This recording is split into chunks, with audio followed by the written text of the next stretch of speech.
Plymouth colony succeeded, the North colony succeeded better than the Virginia, the Jamestown, Virginia colony, because the Native Americans were good enough to help us. The children's version, which had changes of the Northerners being more pure and better than the Southerners.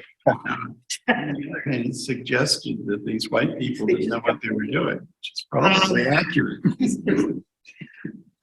Shall I read you what they gave as their shorthand history? And there'll be resources later on where you can look this up. It's a reminder of genocide and violence Native American communities experienced and continue to experience. Learn about it from, and then it gives a list of resources, which are on this list. Okay. I learned One of them is a video called Captured 1614. It describes the kidnapping of 20 Wampanoag men. Wampanoag. Tell me how. Wampanoag. Wampanoag men from Patuxet. Pardon? From P-A-T-E-X-E-T. Patuxet. Patuxet. My translator will continue over here. Which is the village that later became Plymouth colony. Those 20 men were sent to Spain as slaves. And that was beforehand. The U.S. has ratified more than 370 treaties with North American nations. Most people don't know much about them. And not many of them have been honored all the way. In honor of the Fort Laramie Treaty of 1851, signed in September 17, 1851. This article is something you should see, and yes, please. My understanding is that one treaty has been honored, and there's a statue in Fredericksburg, Texas, to that one treaty. The treaty was about, it honored the native land, having the native land, giving, I think maybe giving some back from that which was stolen. So I don't know if that's true, but I went to the statue and it said one treaty.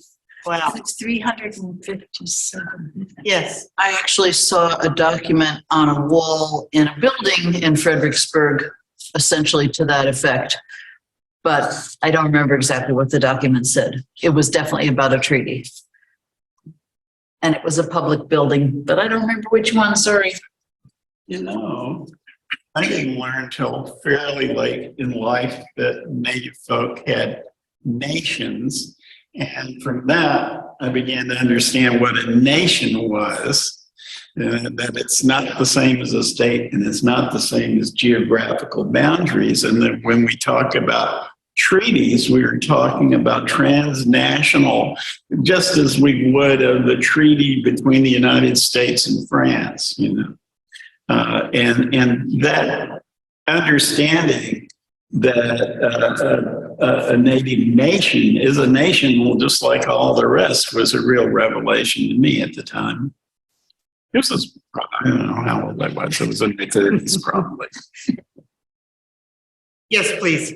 My name is Melody McClellan. My grandfather's a registered member of the Micmac tribe in Ontario, in Canada. And I have been very involved with my cousins who married into Choctaw tribes in Oklahoma and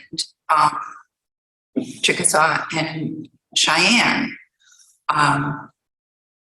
I would like to point out that one of the first things that President Biden did when he came into office, I think it was his third article, was to reinforce the idea that the United States, when it is dealing with bodies of government of indigenous people, that there are nations, and that when we when the United States government treats with them, that it is a national agreement and that it is basically founded on the United Nations policies dealing with indigenous people and the rights of indigenous people. Thank you. So there already is a mechanism in place in the United States, and it traditionally has been, because Benjamin Franklin took models for the United States government from the civilized tribes in upstate New York, the Mohawk, Tuscarora, Oneida, which had an elected body of officials and a hereditary body of guiders that had to do with philosophy and spiritual policy, and that no decisions in those tribes could be made without agreement from both those directions. And that is part of the reason why the checks and balances that we have on our executive branch in the United States consist of the House of the Senate and the House of Representatives, is because it was set up to parallel the indigenous self-governing tribes. Believe me, these people had fought. This was not peaceful. The alliance between the 7 civilized nations in upstate New York had gone on long enough, and it took 200 years of negotiations to hammer out what they considered to be a just government. And Benjamin Franklin said, well, who are we to think we can do better than that? Let's run with it.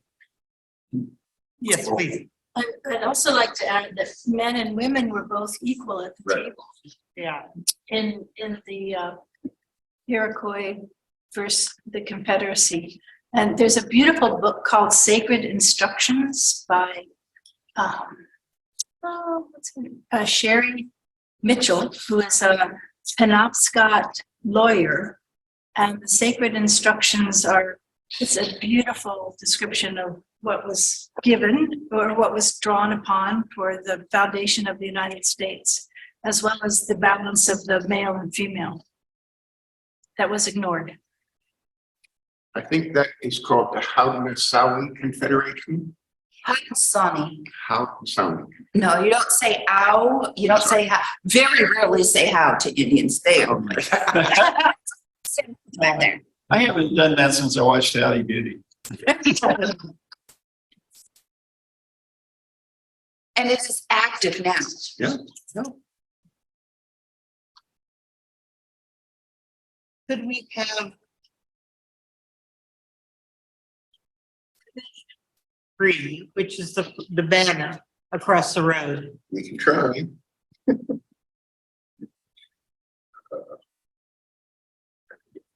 Here today.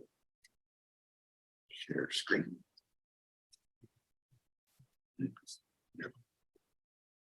Number 2 is decolonize your dinner. One of the most shocking things I read as I started reading about this was that the turkeys the president pardons don't live. They're raised. Shocker.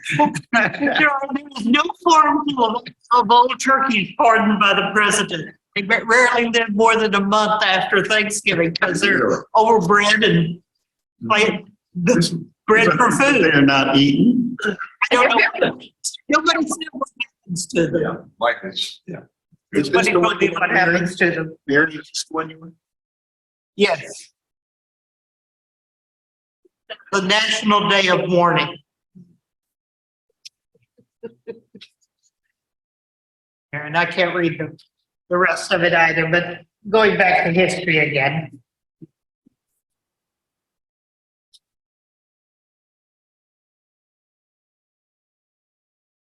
Thanksgiving days by the English colonists in the 17th century were frequent and marked what was perceived to be gifts of God. Chris Newell of, here I go again, AKOMAWT Educational Institute explained, when it comes to The 17th century days of Thanksgiving, there had no resemblance to the holiday we celebrate today. The holiday was not created until the 19th century. The English day of Thanksgiving would have normally been a day of fasting, totally different from a feast. Some of these Thanksgiving days celebrated genocidal atrocities, such as a massacre of Pequot people by colonists in Mystic, Connecticut in 1637. And then it goes into the modern Thanksgiving Day got started in 1863. For commercial purposes. For looking for national unity as much as anything. That was during the Civil War. 1837. 1867. Oh, I thought you said 1863. 60, Yeah, that was. 1863. During the war. Number 3 is listen to indigenous voices. Here's an example. 4 is stand with, help me Melody, Mashpee, M-A-S-H-P. It's another name for the group that starts with W. Mashpee? Mashpee.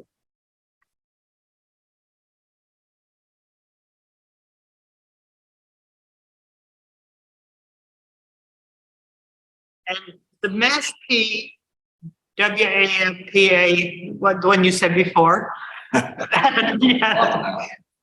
P-A-N-O-A-T are calling on Congress to protect the statute of reservation because the Trump administration overturned a ruling in their favor. And again, this is 4 years out of date. This is, Well, I would like to bring you up to date on that because I worked on that. yes, please. The tribe raised money and bought land, which they want the United States to hold in trust from them, because some of this land is directly adjacent to the land that has been ceded to them, as there's not a reservation as such, but what they are trying to do is start a reservation. And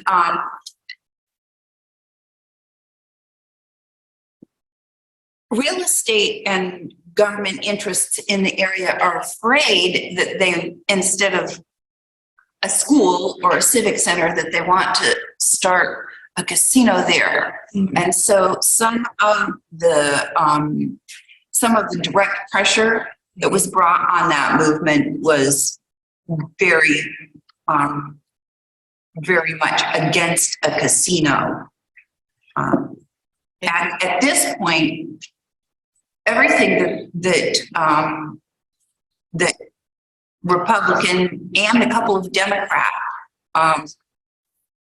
conservative people put as constraints on starting not a reservation, but a reserve and tribally owned land to be held in trust in perpetuity, which means that they can't sell it for profit out from underneath anyone in the tribe. That basically the whole thing is back to the point where all of their money has been given back, but it's been determined that they're going to be allowed to have a real estate transaction and buy the 3 pieces of land that are directly adjacent to what is already tribally owned. Thank you. Could we have the one of the rock with the plaque on it? I'm sorry, Number 4, number 4. the rock with the plaque on it. It's a rock with a plaque on it, which you will see soon. Thank you. You mean the rock that says Plymouth? No, this is a rock in Plymouth, but I do not think it is the Plymouth Rock. No. They really think? This is another rock in Plymouth, Oh, that rock. a rock that honors the fact that since 1970, there have been protests and educational events around Thanksgiving Day. And as I said, I didn't do enough research. I don't know where this rock is on Plymouth. It may be up on the hill where there's some, where I think it is. the celebration happens. My grandchildren grew up going to Plymouth, and being quite involved, because they lived quite close, with the fact that it is no longer thought of it, this place that said, had this wonderful, mixing of native peoples and people from Europe.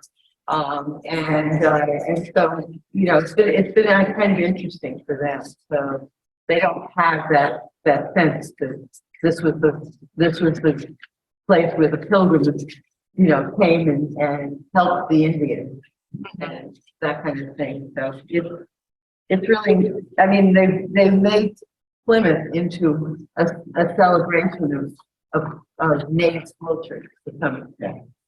Not totally, but, a little bit better.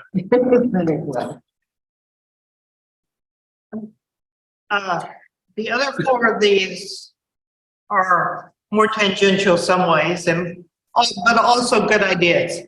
Number 5, celebrate Native people. And it gives some suggestions, which are again on the resource list. 6, buy native this holiday. The suggestions they had from 4 years ago may or may not still be there. There was a bazaar that we were supposed to go to. We're not in the right part of the country. Share positive representations of Native people. And number 8, end racist Native mascots in sport. State, the Seminoles. Oh my God. I grew up in Seminole, Texas, and of course, you know what our football team was, No? Seminoles. and probably still is. I have 2 beautiful resources. And by the way, I'm Lori. I'm Joanna's friend. I'm now in El Paso at the El Paso Friends meeting. One is a documentary called Rumble, the roots of Indian rock and roll. And Native people and Black people came together to bring their rhythms together in ways I had no idea. Many of the rock and roll that we've listened to have come from this beautiful combination. And the other is just a brand new video made by a Black man, an Indian woman, a Hispanic young man called Land Back. And it's about uncolonizing our mind, and it's been built in a beautiful native language. I'm going to send it to Joanne, and she can send it to all of you. It is the living today's manifestation of what Rumble talked about. I wonder if Native people were subject to the same suppression of drums that African American people They were. would be killed if they drummed. Yes, yeah. Yep. Yeah. The other thing I found interesting was several of the articles that are backed up to that list said, we got the same story about Thanksgiving that the rest of you did. Really? That Native people, when they were in school, I'm assuming this is people in their 50s or older now. We got exactly the same story. We had Thanksgiving and cranberry sauce. And May I say something? On the list, I missed something that I think is very important. And that is the schools that were set up deliberately to deprive young Native American people of their culture and their language. These were set up all over the country. One of them was in Carlisle, Pennsylvania, which is not far from where I grew up. and it was supported by Quakers. And Yeah. this is one of the greatest evils to have been perpetrated on the native people of this country that I can think of. And that list of things that you showed made no mention of it. True. True. It does not refer to it at all, and it is something I think many of us are aware of. Whether or not it is, I tend to think that was ago. But then I listen to people who were at these schools in the 1960s. Yeah. That's right. They lasted a long, long time. And a lot of Quakers were honored for it, by other Quakers for a long time. And I think if you look at all of the yearly meetings in the United States at this point, at least the ones who belong to the more liberal French General Conference arm, they're all going through processes, including our own, of doing, investigating what we actually participated in. And there were a lot of schools in Oklahoma with Quaker running. Not aware of any. That's the last picture, the long table, What's on? the long table one. As I understand, I'm not sure if I have this history exactly right, but in Oklahoma, Friends were through, I guess, the government, maybe Bureau of Indian Affairs, were officially charged with running Indian schools and Indian affairs in Oklahoma. Not just Oklahoma. It was because many Native people trusted Quakers better because there was a history of speaking as people and worshiping together as far back as William Penn. For example, the foundation of the Bureau of Land Management, the first person who was in charge of that was a Quaker. In many government positions, heads of trading posts in regional areas, heads of residential schools were Quaker because the Indians would trust them. This is all true, but as a friend, I begin to wonder how much of that is the mythology that we have within our own community, that we were given these responsibilities over Native folks because the Native people trusted us and liked us and so on. And I wonder how much of that is true and how much of it was something else. Who knows? The government feeling that Friends would have a better chance of controlling Native people. That the emphasis may have come more from the white government officials than from the Native folk. I truly don't know.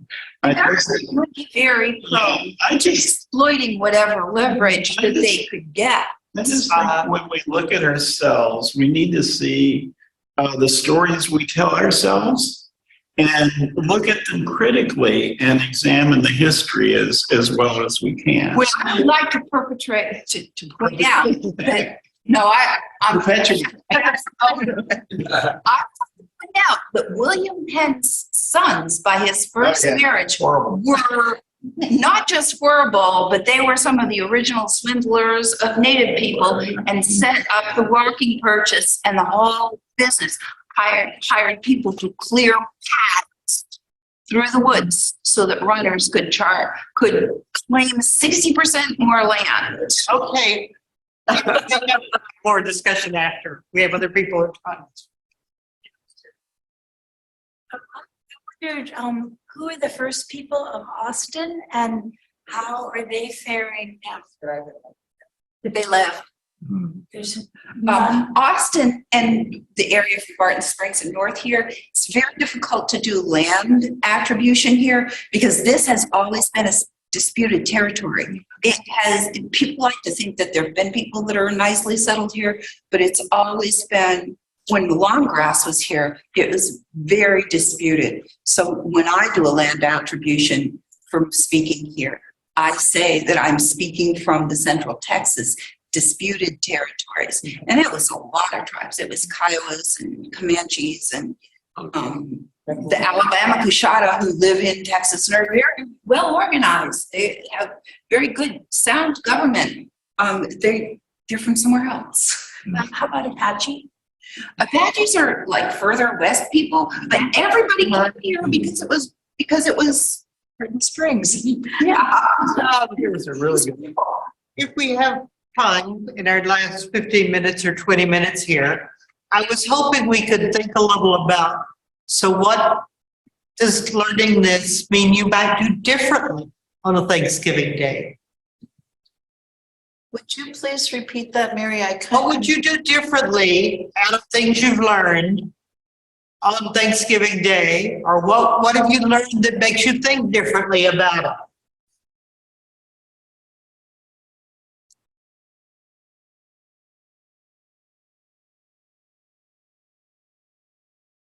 And while you're thinking about that, 10 years ago, we used to have a meeting of Quaker women. It was often held in Oklahoma, including the Quaker churches there.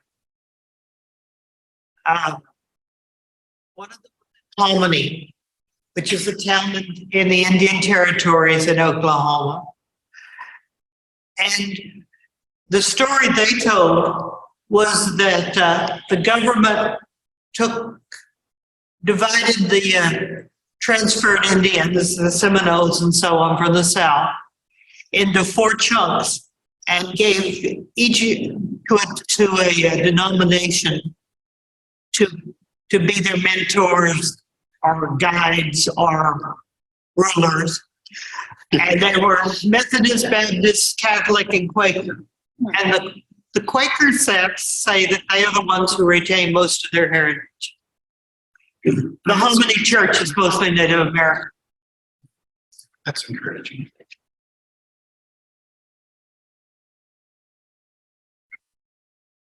Well, the thought that occurs to me is early friends, of course, traditionally did not observe special days. And maybe that's what the Thanksgiving holiday is a family gathering holiday. Mm-hmm. Doesn't really have much to do with history or native folk or anything like that. It's what we do because it's what we've done in our recent memory. And of course, our work schedules are fixed around that, and our kids are out of school. So we do, we observe these things just because they're part of our life. And so I don't know what I'm really saying here, but maybe we should reflect on that. And is the purpose of, I think we should reflect on, is the purpose of Thanksgiving to perpetuate the conqueror's story? Is that the purpose of the observance? And can we change that? I don't know, it's also tricky. What I heard about Thanksgiving is that it started way back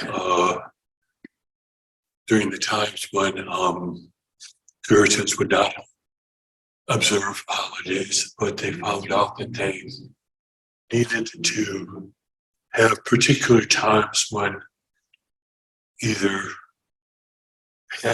something happy would happen. The harvest would be a good example. There would be Thanksgiving, and then during a time when something horrible happened, like maybe some part of the village burned down or something like that, or there would be a time of a mourning of sort of like Lent, and that the Thanksgiving ended up coming like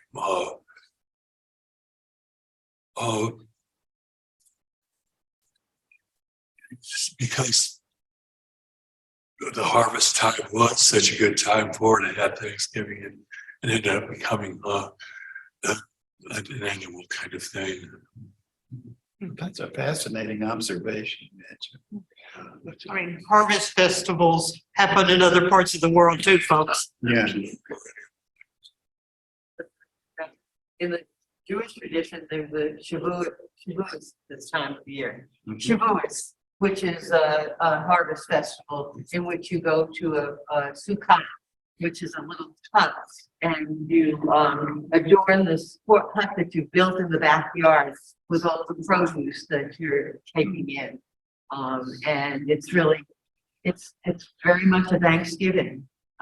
It's the same kind of, and I would hope we would preserve that as, and forget the history of Native Americans from, you know, I mean, it sort of seems like, for me, I grew up with the sense that this is a time for family and to be together and to celebrate the fact that we have enough food.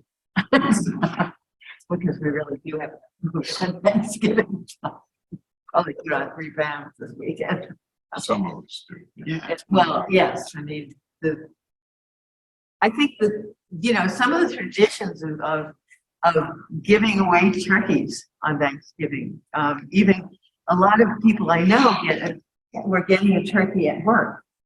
A lot of the people I know who have a hard time feeding their families were getting a free turkey at work when I was growing up. Yeah, So, yeah, I remember that. and I think that's still it's The image that's on the screen right now is what I really like, but it's an idealized one of everybody could sit at the same table and celebrate Thanksgiving. And there's everybody, including Smokey the Bear, at that table if you go look close. There. But what does it mean to have a celebration? To celebrate in a way that it is affirming to all the possible participants.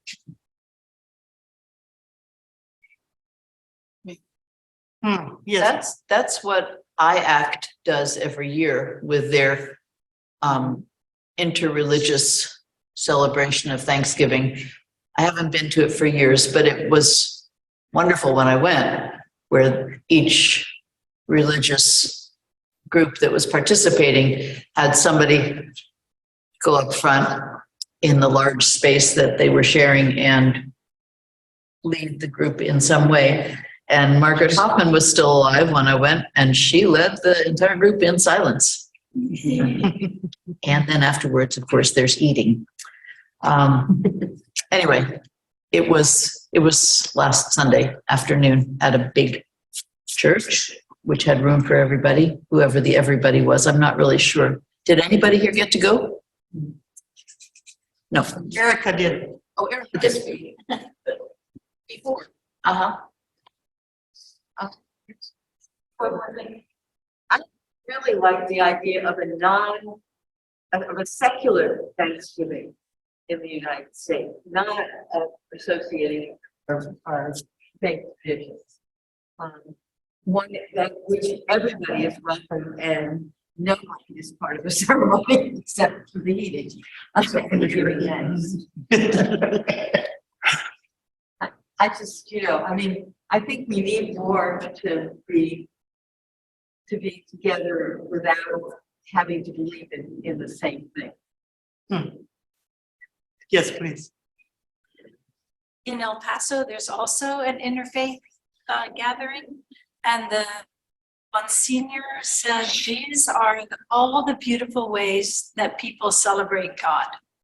And there was Zen Buddhist chanting and Baha'i and a Unitarian speech and Catholic, and it was a really good party.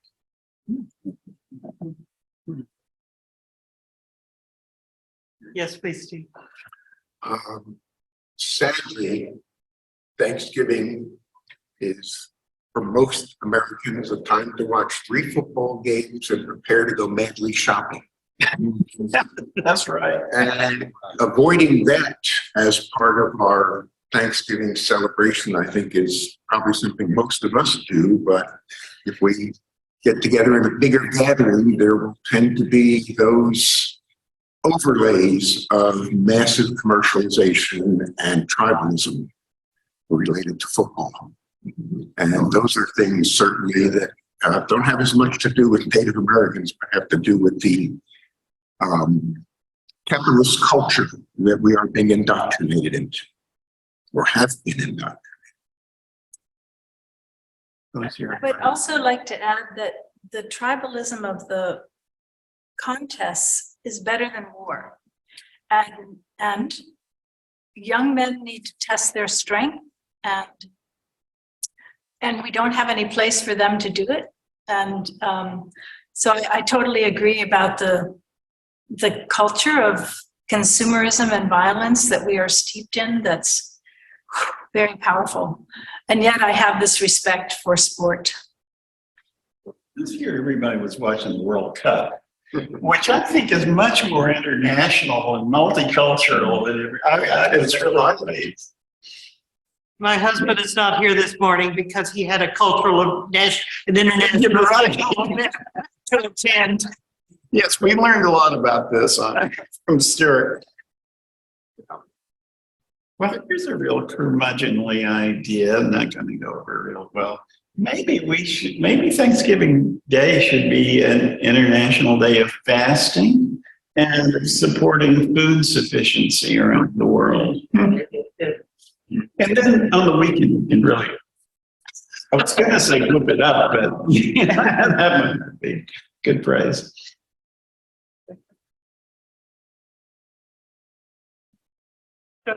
Tell somebody what we did this morning for forum. What will you tell them?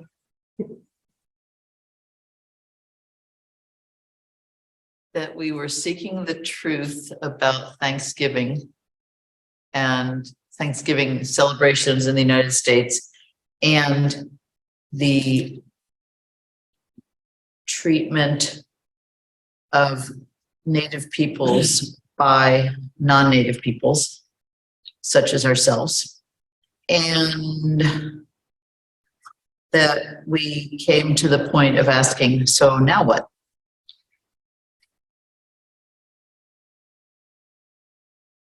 You know, I had a feeling about this morning that there's a good deal of introspection about being Quakers and white people and facing the truth.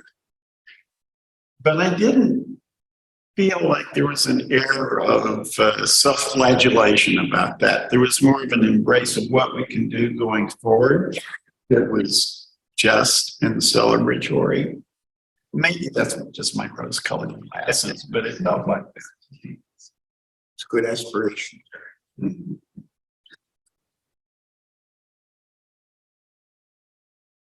Yeah, I didn't want to make this about how can you feel guilty about Thanksgiving, Right. as opposed to besides having eaten too much, you know.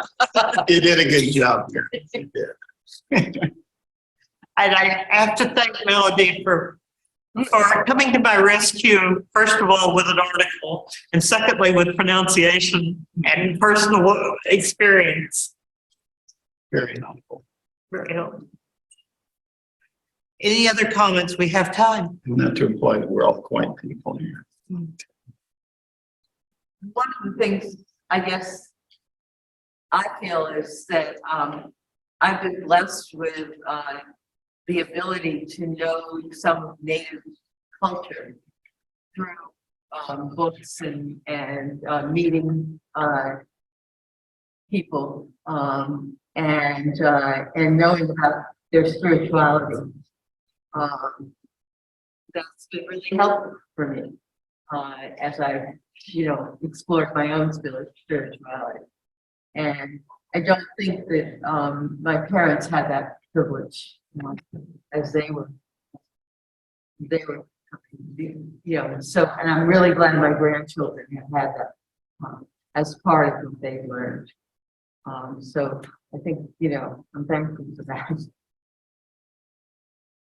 That's something we need to continue to explore together. you know, Yes. not as appropriation, but as, something you can do. Wisdom, as wisdom. Wisdom, right? I know I've been real blabbery today, but we're getting close to the end, and I just wanted to suggest that we hold our late friend Gerald Jimmy, like much missed, who was I'm not sure what his national background, but he identified as a Native person. Belong to a family in, oh, this is terrible, in New Mexico, a tribe in. He was the clerk of our yearly meeting. And He died. much missed. And if we could hold him in our hearts for a little bit before we conclude today, would be nice.